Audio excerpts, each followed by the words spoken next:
सभी विद्यार्थियों को नमस्कार। एक बार फिर आपका स्वागत है भागीरथ सर यूट्यूब चैनल पर। सबसे पहले तो इस वीडियो को लाइक कर दीजिए, शेयर कर दीजिए।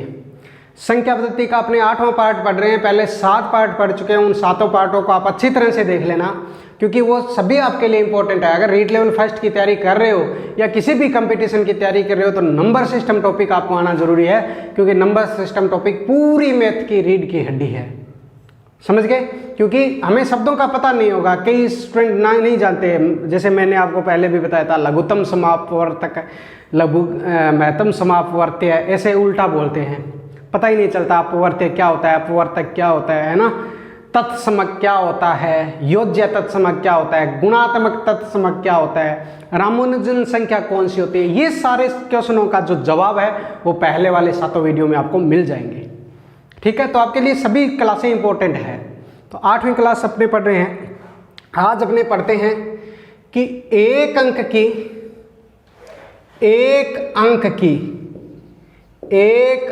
की छोटी संख्या कौन सी होती है। एक अंक की 2 अंकों की छोटी संख्या बड़ी संख्या कौन सी होती है, कितनी होती है। 3 अंकों की छोटी संख्या कौन सी होती है, बड़ी कौन सी होती है और कितनी होती है। 4 अंकों की छोटी संख्या कौन सी होती है, बड़ी कौन सी होती है और कितनी होती है। और 5 अंकों की छोटी संख्या कौन सी होती है, बड़ी कौन सी होती है, और 5 अंकों की टोटल संख्या कितनी होती है, ये अपने जानते हैं। देखो, छोटी संख्या, बड़ी संख्या और कितनी संख्या होती है, इनका जवाब कितनी संख्या होती है, इनका जवाब अपने को देना है कि एक अंक की छोटी संख्या कौन सी होती है, 2 अंकों की छोटी संख्या कौन सी होती है, 3 अंकों की छोटी संख्या कौन सी होती है, इसका जवाब देना है। आप ध्यान देना, एक अंक की छोटी संख्या होती है 0। क्या होती है? 0। एक अंक की छोटी संख्या होगी 0। एक अंक की बड़ी संख्या 9 होती है, आपको होता है। कितनी होती है? 10 संख्या होती है। एक अंक की कितनी संख्या होती है? 10। अब 2 अंकों की छोटी संख्या बनानी है ना, तो 1 के साथ 1 0 लगा दो, 2 अंक बन गए। 3 अंकों की छोटी संख्या बनानी है तो 1 के साथ 2 0 लगा दो। 4 अंक की छोटी संख्या बनानी है तो 1 के साथ 3 0 लगा दो। 5 अंकों की छोटी संख्या बनानी है तो 1 के साथ 4 0 लिख दो। 6 अंकों की छोटी संख्या बनानी है तो 1 के साथ 5 0 लिख दो। इस प्रकार छोटी संख्या बनाने का तरीका आ गया। एक अंक की छोटी संख्या क्या होती है? 0। 2 अंकों की छोटी संख्या तो 1 के साथ 1 0। 3 अंकों की छोटी संख्या तो 1 के साथ 2 0।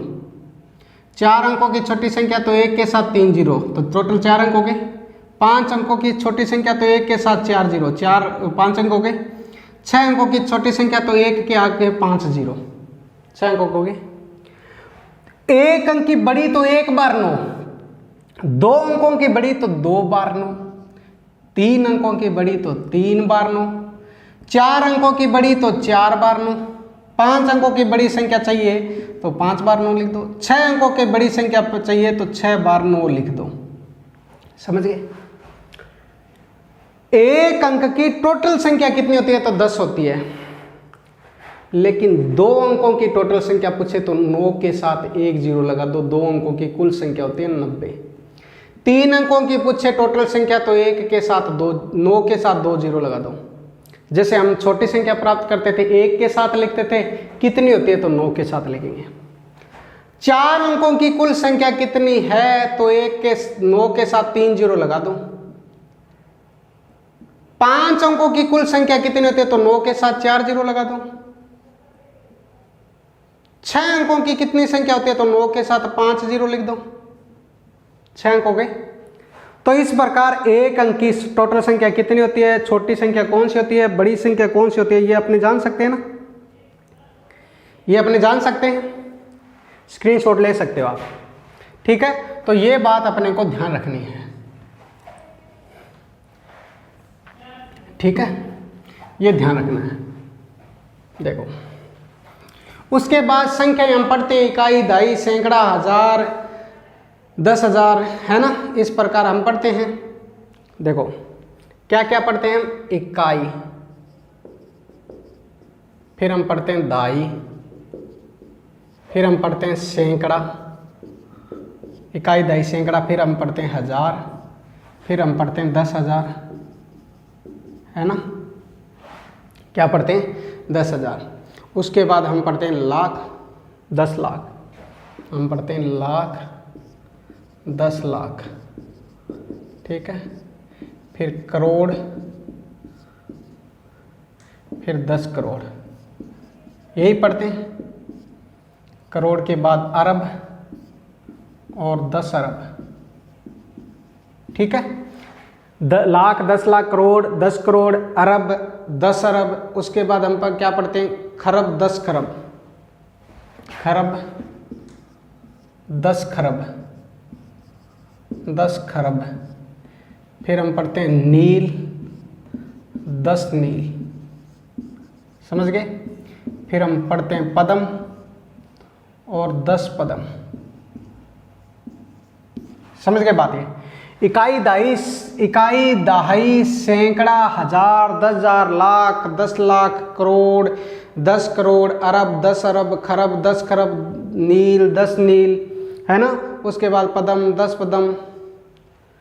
उसके बाद हम क्या पढ़ते हैं शंख, 10 शंख और महाशंख, समझ गए, महाशंख।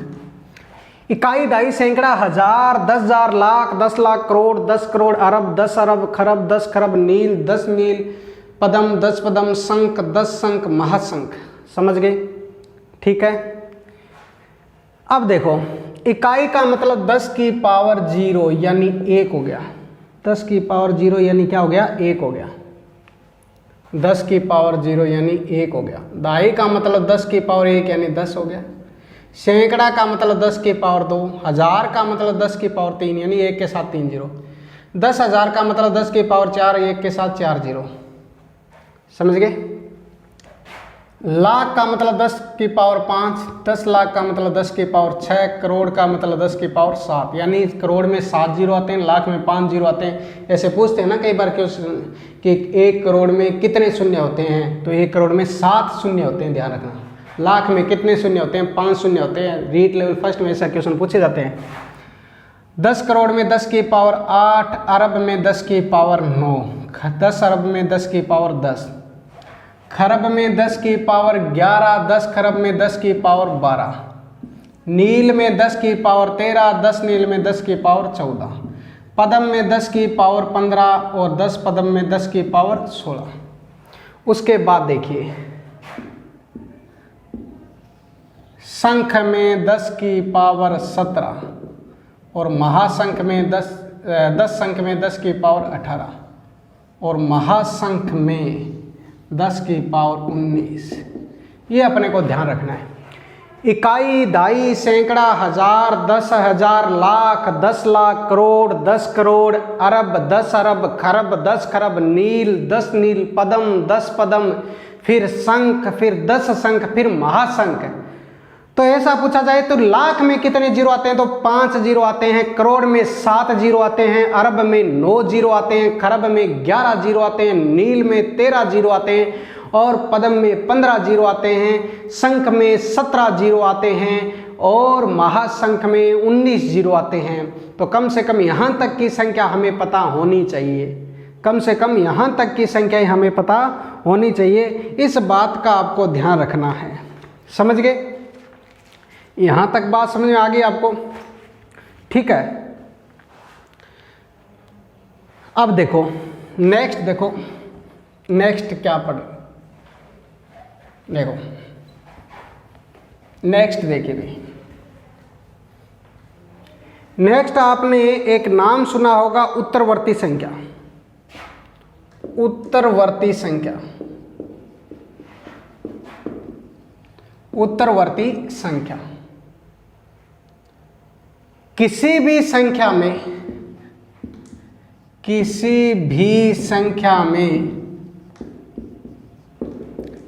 एक जोड़ने पर, एक जोड़ने पर यानी अपनी भाषा में कहें तो अगली संख्या, नेक्स्ट, है ना। किसी भी संख्या में एक जोड़ने पर प्राप्त संख्या उस संख्या की उत्तरवर्ती संख्या कहलाती है। उस संख्या की उत्तरवर्ती संख्या कहलाती है।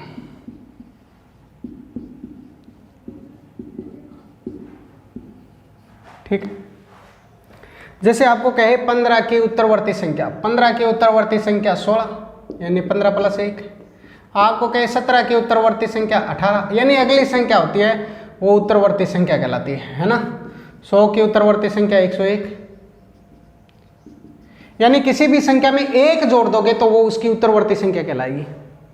-10 की उत्तरवर्ती संख्या क्या है तो 1 कर दो यानी -9 है। ठीक है, -10 की उत्तरवर्ती संख्या क्या है -9। एक जोड़ने पर किसी भी संख्या में एक जोड़ दोगे तो वो उसकी उत्तरवर्ती संख्या आ जाएगी। समझ गए? तो ये अपने को ध्यान रखना है, ये अपने को ध्यान रखना है उत्तरवर्ती संख्या। उसके बाद देखो परवर्ती संख्या, परवर्ती या पूर्ववर्ती, पूर्ववर्ती या परवर्ती संख्या, पूर्ववर्ती संख्या या परवर्ती संख्या। ठीक है, किसी भी संख्या में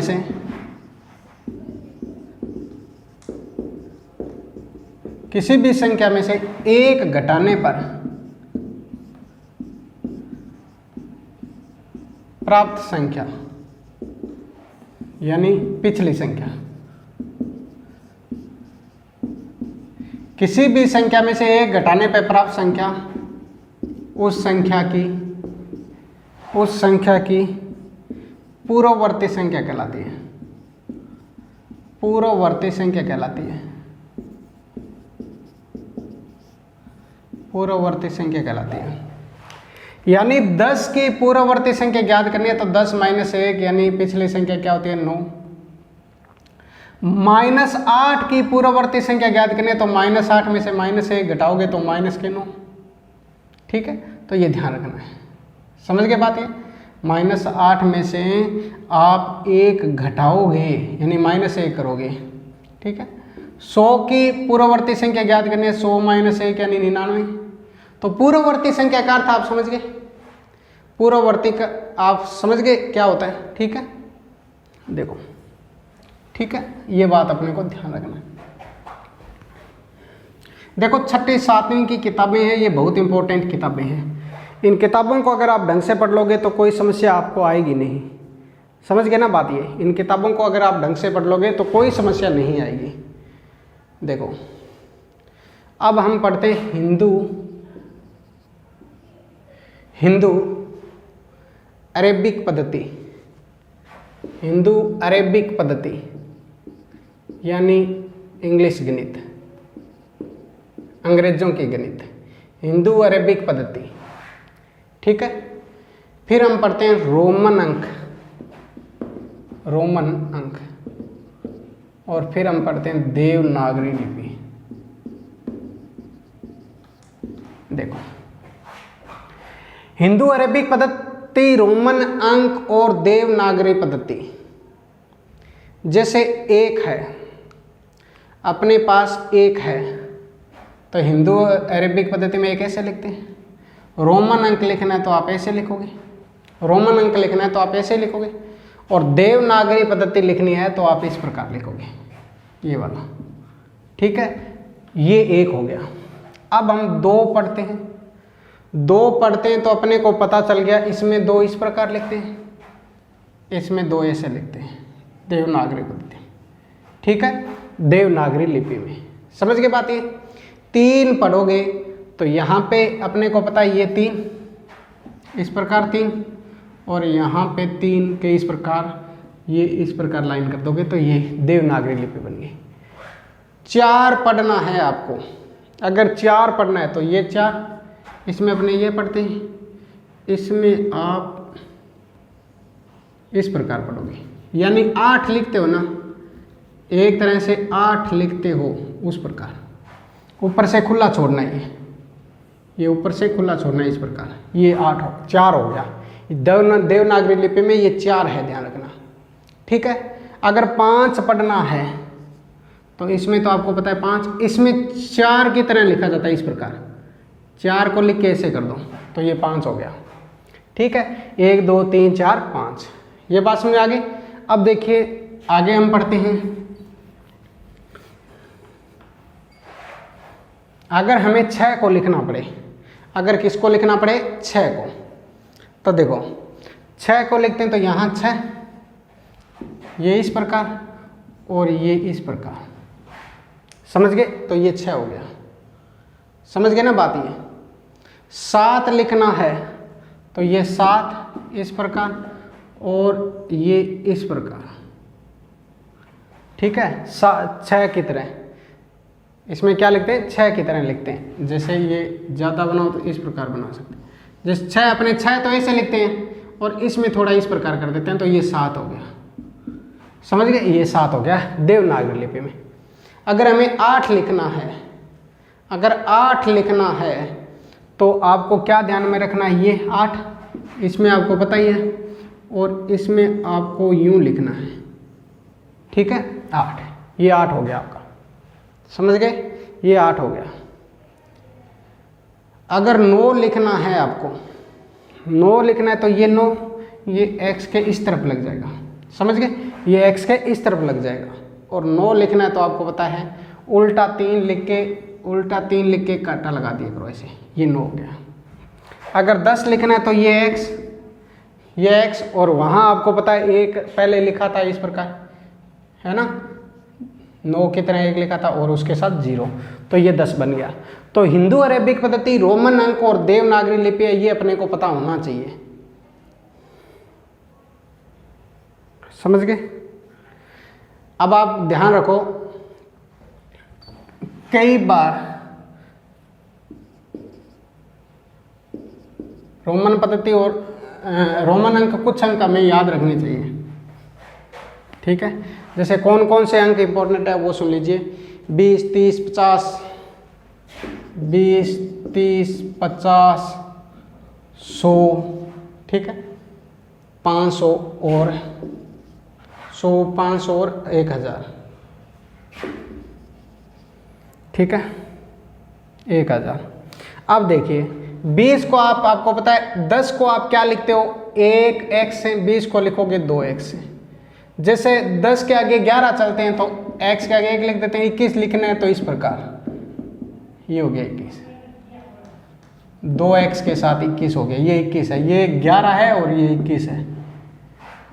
अगर आपको 30 लिखना है तो 3 बार x, अब आपको 31 लिखना पड़े तो 3 बार x लिख के 1 लिखो, ये 31 है, ठीक है? 32 लिखना है तो वही 32 लिखना है तो 3 बार x और फिर 2, ये 32 हो गया, ठीक है? ऐसे 50 लिखना है तो 50 को L से लिखना है, ये इंपॉर्टेंट है, आया हुआ है एग्जाम में, ये वाला एग्जाम में आया हुआ है। 100 को सेंचुरी बोलते हैं ना, C से लिखते हैं। 500 को D से लिखते हैं, 500 को D से लिखते हैं और 1000 को M से लिखा जाता है, ये याद रखना है। हिंदू अरेबिक पद्धति, रोमन अंक और ये सब आपको याद रखने, ध्यान रखना, ठीक है? यहाँ तक बात समझ आ गई? तो अपने अगले वीडियो में मिलेंगे। इस वीडियो को ज़्यादा से ज़्यादा शेयर करना, लाइक करना, कमेंट करना और ज़्यादा से ज़्यादा अपने साथियों तक शेयर करना। आपको पता हो सुबह 10 बजे वाली क्लास थी, इसको मैंने शाम को कर दिया है और सुबह 10 बजे अनुपात टॉपिक स्टार्ट कर दिया, तो उसको भी देखना ना भूलें। धन्यवाद सभी का।